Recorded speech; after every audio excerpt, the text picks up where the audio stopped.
Chapter 14. Friendships. Yeah, friendship and flowers and ponies and blue. I am getting really tired of constantly running for my life. I mean, the exercise is good, I guess, but I'm not so sure it's so healthy to accompany it with torrents of bullets each and every single time. At least we're running in the right direction. I had no idea what had happened to that power-armored griffin and his marginally less armored buddy, but I was okay with that. The guy in combat armor probably became a ghoul's lunch like the other griffins, though I could see the power-armored guy getting out of there. I certainly don't envy whoever would have to scrub the blood and gore off of that exoskeleton. Or maybe the ghouls found a way to pry that can open and have a turkey dinner. But who could say? I'm just glad that my EFS was showing an absolute 0 on any nearby red bars. But we didn't stop the moment it was clear. We didn't want to be found by any search party that the Talon Company might send after us, so we kept moving. And every now and then I would check my Pip-Buck map just to confirm that we were getting further and further away from the border of the frozen north. The lessening frost was also a good indication. Finally, we slowed to a canter as we spotted a nearby collection of rocks. One of the rocks had a small little section cut out of it that looked like it would provide us with some moderate shelter, so we headed there. It was a short walk over, and when we got under the alcove, we all slung off our saddlebags and collapsed into 3 exhausted, gasping piles.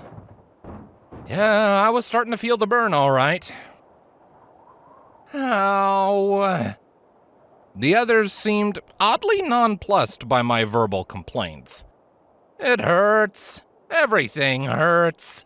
Am I the only one? No, you are not.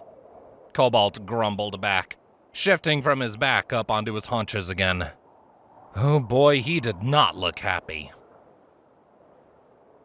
Bastards! What do they think they're doing in a Ministry of Arcane Sciences facility? You're asking us? I deadpanned, shifting myself back up into a sitting position.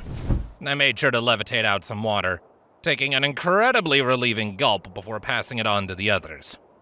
The bottle wasn't radioactive, but to be honest, I would have taken dirty water at that point. But despite my discomfort, and I was still aching like a bitch by the way, I did also have to wonder.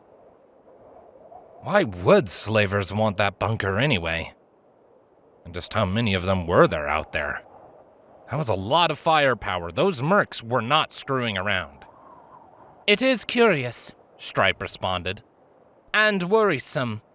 But we are away, and we cannot know why unless we find out what is in that bunker. I do not recommend we return, however. You think? Cobalt groaned, taking the bottle and having another swig. The others won't like this. Not only are they taking Ministry property, but the last thing we need is that maniac getting those kinds of resources. Like what exactly? Weapons, experimental technology, who knows? Cobalt shrugged.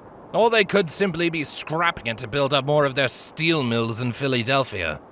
Either way, whatever those griffins bring back to Red Eye means a bad day for more wastelanders out there and a headache for every pony. Well, unless you have a suit of T-45 laying around, there's not much we can do about it right now, I pointed out. Sure, I didn't like it any more than Cobalt, but dealing with that crap was not our job. That power armor almost killed us then and there. Besides, we still need to get to Stable 84. Indeed, Stripe concurred. Though we did not come away from the town empty-hooved, our new supplies should serve us well. Well, you got a point there, Stripe. It wasn't a complete bust. We should be good for a little while. And we can get to the hive and do what we came here to do, Cobalt agreed. The moment we get back to Tenpony, I'm going to have a word with the others about Red Eye. Think they'll actually do anything? I asked, somewhat skeptical they would lift a hoof for something so far out of the way. If it was a Ministry of Wartime Technology bunker, I wouldn't hold my breath, Cobalt admitted. But it's MAS. That will get them to at least hire a couple of guns to go and take a look. Hooray for the Twilight Society! You are quick to admit your society's shortcomings, Stripe noted, and I saw Cobalt avert his gaze. It took much probing to get you to admit anything of the sort previously, and even then you still adamantly defended the Twilight Society. Stripe, it's my home. You did also tell us about the changelings, I added in. You weren't meant to do that. He gave me an unamused glare. Your point? Come on, admit it. You like us. Oh look, his eye twitched. Excuse me? You heard me. Come on. I mean, you practically blackmailed me when we first met. I think we've done some bonding since then. Bonding? Really? Don't deny it. Oh, I was enjoying this. Feel the love. Now even Stripe was giving me a deadpan look. Too far? Cobalt glared at me for a moment and then snorted. Dumb scavs. Oh yeah, he likes us. Strange ramblings aside... Oi! Stripe, I am not strange! You have opened up towards us, I realize. Yes, well... It's not every day you get into as many life-threatening situations as I have with you two, Cobalt muttered. You know, I knew it was bad out here, but I never expected this kind of bad. Right. He'd lived in that tower all his life, hadn't he? I guess you weren't prepared, huh? He sighed. I suppose not. I've got to admit, when I first met you, I thought you'd be little more than a unnecessary liability. And Stripe, I didn't think you had any place coming with us, just some random zebra. I expected Stripe to at least frown at that, but her features remained neutral. But I know if I hadn't had the both of you with me, I would be dead by now, he concluded, looking both of us dead in the eyes. He half snorted. I guess I was the necessary liability after all. Do not sell yourself short, Cobalt, Stripe gently scolded. Why? I can't even shoot a gun straight. I probably alerted those Talons to our presence by hacking the terminal. I led us to our town. And we probably would have died each of those times if it wasn't for your spells, I pointed out, tapping the unicorn on the horn. You teleported us out of the inn and away from the mob. Your shield stopped us from being vaporized back at that bunker, and yes, I do need that password in your head or I'm not getting paid. We all would have died if we didn't have each other to rely on for the past week, Stripe concurred. Do friends not look out for each other? Friends, huh? He mused to himself. Huh. Just a few days ago, I would have snorted at the notion. Hopefully not now. Now?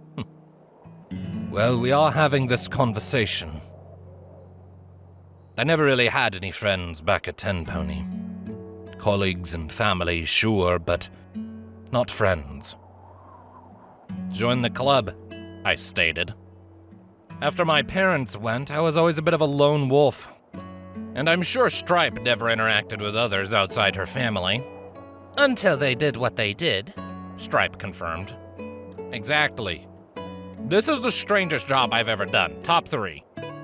I dread to think what made 2 and 3, Cobalt deadpanned. Well, my first solo scavenge after my parents' deaths wasn't the smoothest. Suffice to say, there was an issue with a pack of dogs, a drugged-up raider, and a fridge. A fridge? We do not speak of the fridge. What are we doing? Cobalt groaned into his hooves. We were running for our lives a few moments ago. Now we're doing whatever this is. Welcome to having friends, buddy. I remarked as I tapped Cobalt on the shoulder. Warning, there may be some whiplash. Well, enough of that, he interrupted. Didn't you get that orb from the bunker? Oh, I'd completely forgotten about that. That probably should have been the first thing on my mind, but better late than never. I wordlessly grabbed my bags and used my Pip-Buck sorting spell to bring the orb right out to me. I gently held it in my hooves, being careful not to drop it into the rocky ground.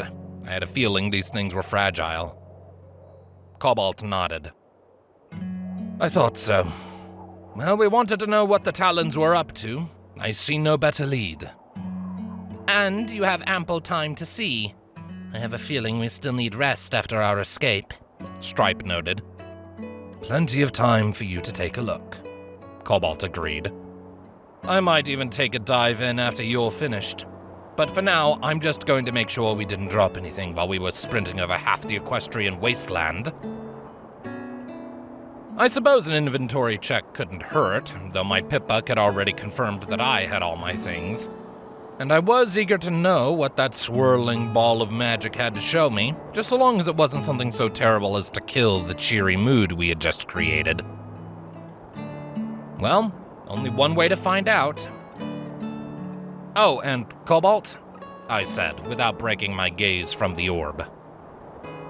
Told you that you like us. Get in that orb before I teleport you off a cliff. And with that, the connection was made, and the world faded from view.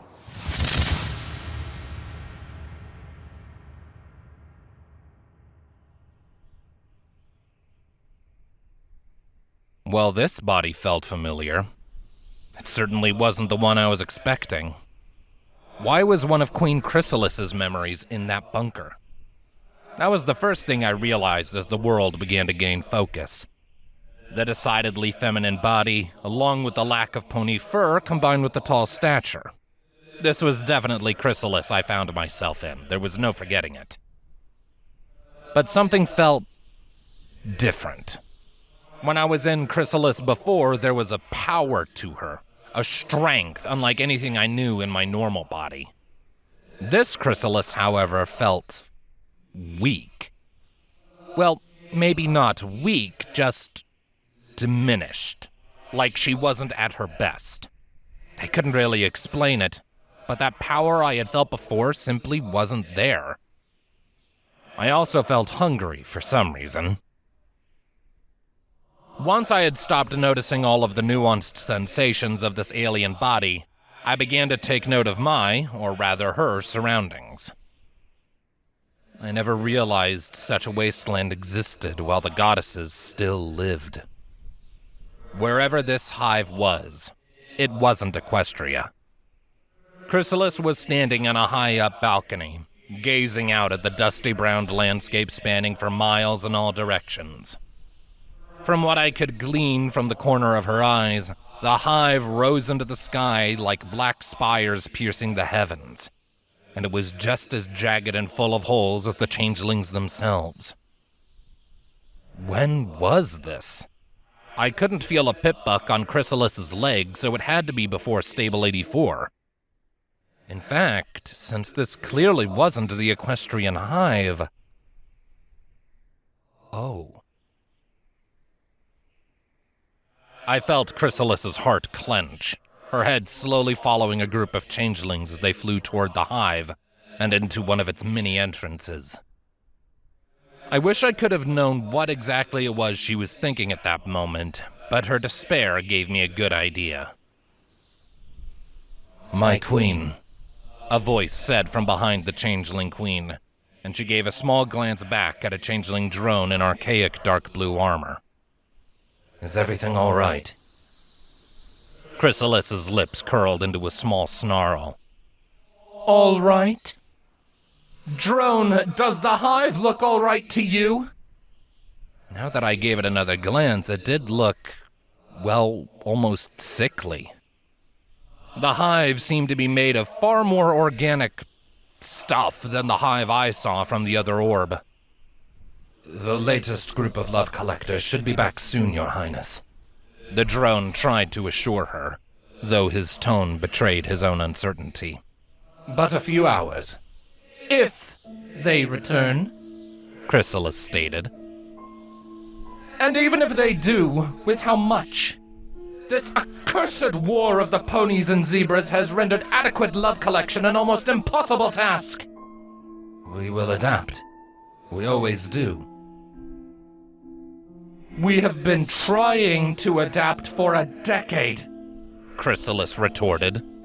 And we did get by, just barely. And yet as the years progressed, the more aware and alert they became. Damn zebras and their infiltrators. And they're getting caught. It's only taught the ponies how better to defend against such attempts, by zebras or otherwise. Chrysalis began to pace back and forth, and I could feel her anger rising while the drone dared not move an inch. But we still got by, because we are changelings. We always adapt. Their war was pathetic anyway. True battles so far apart, both sides so timid and unwilling to kill. That was our saving grace. They were so slow at warfare, it was more a spat between two grubs. My queen. The drone tried to interrupt, but Chrysalis's rant would not be stopped. And then Little Horn, Chrysalis growled, kicking a piece of the balcony so hard it came away and tumbled down to the ground far below. Those striped fools had to decimate the Moon Princess's beloved students and escalate things. Now soft, kind Celestia has been fully replaced by her far more ruthless sibling. The ministries are propelling Equestrian technology, tactics, and safeguards to new heights, and their god has been replaced by a tried and true army! I was beginning to understand how close the drone was to wetting himself as Chrysalis pounded her hooves into the ground, her horns sparking with wild green energies fueled entirely by her rage. And now our changelings seldom come back at all! Our technology cannot compete with theirs, and our powers are dwindling as a result! Chrysalis proclaimed, turning on the drone and standing menacingly over him. So no, my little changeling, I am not all right! The drone gulped, shrinking down slightly. I know, my queen. We're doing the best we can. For a moment, I thought Chrysalis would bite the drone's head off, but then I felt her anger die away and be replaced with sadness. She gave a sigh, turning away from the drone and looking out over the landscape again. I know, she muttered, but we are too unfamiliar with their new tactics and technologies. And due to that fact, we can't even get close enough to begin understanding it. I fear the Badlands Hive is all but doomed. Your Highness, surely there is some hope. For the Hive? None, Chrysalis replied. But for the changelings, maybe. Chrysalis turned, and this time she moved past the drone while motioning for him to follow. What followed was a silent trip through the halls of the Hive. And was it just me, or were the koals constantly moving? Even if it was, Chrysalis knew exactly where she was going, and as the changeling drone followed on dutifully, my host eventually brought us out into a vast chamber with some kind of large, jagged rock in the center that looked vaguely like a throne. The rock that was Chrysalis's throne was definitely something different from the rest of the Hive, though I'm not sure what. Is there no saving it? The drone asked, looking directly at the throne. The magic in the rock is dying. Soon others will be able to use their magic here, and we shall be vulnerable. Chrysalis solemnly confirmed, though I wasn't exactly following what she meant. Which further highlights the necessity of what we must do to survive. My queen? The drone asked questioningly. What is it? What do you mean? If we could understand the new technology preventing us from thriving, their security and tactics, we could finally adapt our own methods to get around them more effectively. Chrysalis mused. But stealing anything worthwhile has been an uphill battle. We need a pony to take us through it. One who understands them. We've tried taking ponies who hold such knowledge, the drone pointed out. The last group we sent was publicly executed. I know, Chrysalis replied, her wings buzzing as she hopped up on her throne and looked down upon her subject. I wasn't speaking of taking such a pony by force. No, we have tried that and it failed. If we want a guaranteed future, we must ally with Equestria. The drone froze, his eyes going wide as he gaped at Chrysalis like she had grown a second head. My queen, ally with Equestria? They would never accept such a thing. Oh, I think they will, Chrysalis said with a small purr in her voice. As I said, all we need is an understanding of their tactics and technologies, and perhaps use of the latter. And when our infiltrators are trained to counteract what we currently cannot, they will be most effective. The ponies could use that. I think the Ministry of Awesome would be most interested. The MOA? The drone muttered with a frown. But they don't do anything. And I can be a lonely pony walking through Manhattan, completely unnoticed, Chrysalis said with a knowing chuckle. They may fool their own populace, but they cannot fool me. The drone didn't seem so sure, but he didn't voice any opinion of his own.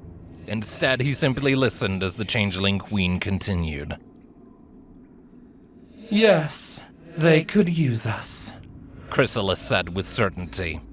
And as much as I hold no love for those love-hoarding rats, we sadly need them. In return for our allying with them against the zebras, we demand a steady supply of love energy, perhaps even a hive befitting our new station. And I'm sure they won't mind if we use excessive love collection techniques on their enemies. If you believe it best, the drone stated. But, my queen, how do we approach them? We have been enemies ever since the wedding. Who would listen? I felt Chrysalis lean back in her throne, gazing upwards almost wistfully. I think I know one who couldn't resist all we have to offer. But Chrysalis didn't clarify any further, and instead she looked back towards the drone again. It was then, to my surprise, I felt her heart clench once more. She closed her eyes and I could feel... Wait, were those tears? I must do this, Chrysalis muttered, for Incity's sake.